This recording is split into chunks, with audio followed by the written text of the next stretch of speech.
there a Turkish entrepreneur here who made a useful business connection with MENA region during this event? Because there were a lot of entrepreneurs from the region as well. Emin? I met Flat 6. So well, I'm an incubation based in Ankara, and I met Flat 6, and Rames came to visit us, and he met some entrepreneurs, and there's always an overlap between the services. So we already have 2 or 3 entrepreneurs that can actually collaborate between Egypt and Turkey. So yeah, actually, like at the first 10 minutes or so, I just like figured out that at least there's 3 or 4 startups in Ankara that we can connect with our startups coming out from Flat 6 Labs or like being quit at Flat 6 Labs. And this is, I think we should go further with this, like connecting startups in Turkey and in Egypt or like the MENA region. This is really important, and we should work on this together. Yeah, I think one of the most successful things that I got out of this conference is we connected our entrepreneurs with Turkish entrepreneurs. For example, we have a social entertainment website. There was a Turkish company doing a YouTube-like infrastructure. They're going to connect together and really start trying to see how they can make use of each other's products.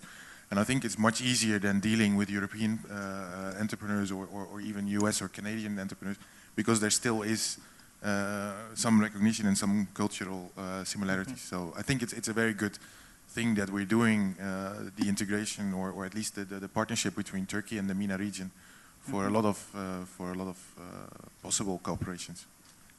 Can I actually turn this just to the audience and ask to change the question around a bit?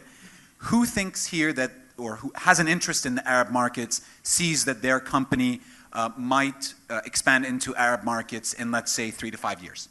If you would raise your hands just so that we can get a real sense of this as an opportunity. Okay, not many. So I can tell you that I spoke about this at Webrazzi, and there was an e-commerce event that they did. There was a significant number of people who raised their hands. Like a lot of people were interested in connecting with the markets, and some of those people have since come to our events and sold to clients. So, but weather was worse in Istanbul, so people were in the room.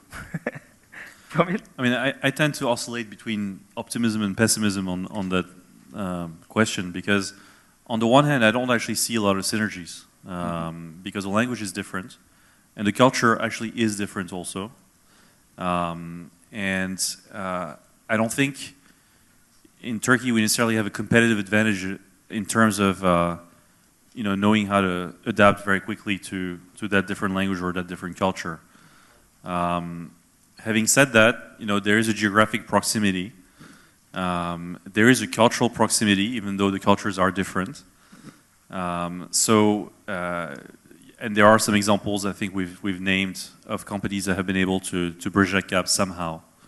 But what I observe on a daily basis is it's not a walk in the park. Again, using the 2 examples that I know that at Peak Games, for example, it's not always been easy to deal with remote offices, especially those that were in the MENA region.